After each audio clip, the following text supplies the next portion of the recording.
बिस्मिल्लाहिर्रहमानिर्रहीम। अस्सलाम वालेकुम नाज़रीन, मैं हूं मोहम्मद बिलाल। आप देख रहे हैं बिलाल कांजू ऑफिशियल यूट्यूब चैनल। नाज़रीन, जो गंदम आपको नज़र आ रही है ये अक्टूबर के शुरू की काश्त है।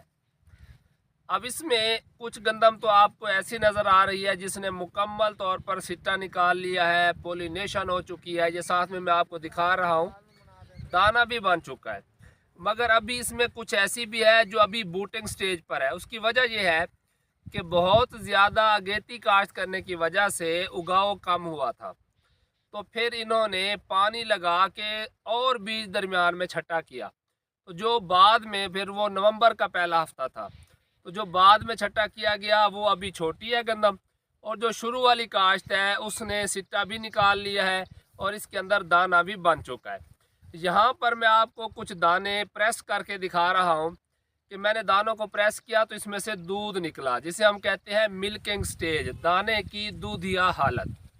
पहले मैंने एक वीडियो बनाई जिसमें मैंने तज़किरा किया कि जो गंदम की नाज़ुक हालतें हैं वो चार है।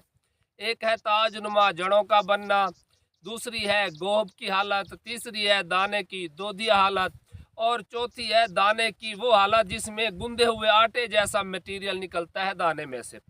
तो बहुत सारे दोस्तों का कहना था कि हम कंफ्यूज हो गए हैं कि अगर हम मिल्किंग स्टेज पर पानी लगा रहे हैं तो दाने के गुंदे हुए आटे वाली हालत है वो तो 2-3 हफ्ते में आ जाती है, तो फिर उस पर भी क्या पानी लगाना ज़रूरी है? तो उस हवाले से आज आपको बताना था कि दरअसल जो 3 हालतें मेजर हैं, ताजनुमा जड़ों वाली, गोब की हालत और मिल्किंग स्टेज, इन पर अमूमन पानी सिफारिश किया जाता है।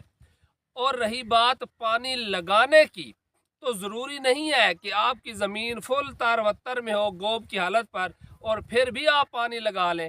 जो असल टेक्निकल बात है वो ये है कि इन हालतों के ऊपर, जो ख़ासकर पहली 2 हालतें हैं, ताजनुमा जड़ों का बनना और उसके बाद गोब की हालत, इन हालतों के ऊपर फसल में ग़िज़ाई किल्लत नहीं होनी चाहिए और फसल के अंदर पानी की भी किल्लत नहीं होनी चाहिए। बिल्कुल इसी तरह मिसाल के तौर पर दाने की दूधिया हालत है, आपने पानी लगाने का इरादा किया, उसी दिन बारिश आ गई, तो फिर इसका मतलब ये नहीं है कि आपने पानी लाजमी लगाना है। या आपने गोब की हालत पर पानी लगाया और आपकी ज़मीन ज़्यादा देर तक वत्तर रखती है, उसके बाद एक आधी बारिश हो गई, तो हो सकता है आपको दाने की दूधिया हालत वाला पानी भी ना लगाना पड़े। यानी बहुत सारे ऐसे भी इलाका जाते हैं जहाँ पर क्लेई नेचर की ज़मीनें होती हैं, 2 पानियों पर भी गंदम पक जाती है। तो आपने दाने की दूधिया हालत या जो डो स्टेज है, जो आटा गुंदे हुए आटे जैसी हालत होती है, इसको कंफ्यूज नहीं करना। मेरे कहने का मकसद जस्ट टेक्निकली समझाना था कि ये वो हालतें हैं जिन पर पानी की कमी का सामना नहीं होना चाहिए। ज़रूरी नहीं है कि आपने दाने की दूधिया हालत पर भी पानी लगाया और फिर उसके 2-3 हफ्ते बाद फिर पानी लगा दिया।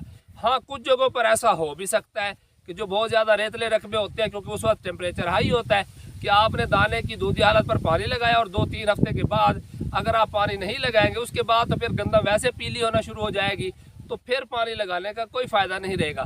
तो हो सकता है वहाँ पर आपको हल्का पानी इस डो स्टेज पर भी लगाना पड़े। अदरवाइज़ आपने सिर्फ ये जहन में बिठाना है कि जो गंदम की ये 4 नाज़ुक हालतें हैं, इन हालतों में ज़मीन के अंदर वत्तर का मौजूद होना अशद ज़रूरी है।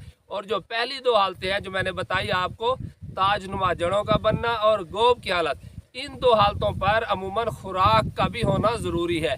यानी उसके बाद अमूमन जो मिल्किंग स्टेज है वहाँ पर हम खुराक देना रिकमेंड नहीं करते, ज़मीन के अंदर खाद फ्लाड करना रिकमेंड नहीं करते, और ना ही डो स्टेज पर। लेकिन जो पहले 80-90 दिन है उस दौरान खुराक भी दी जाती है और पानी भी लगाया जाता है, या ज़मीन वत्तर में है तो पानी आगे पीछे भी हो जाता है।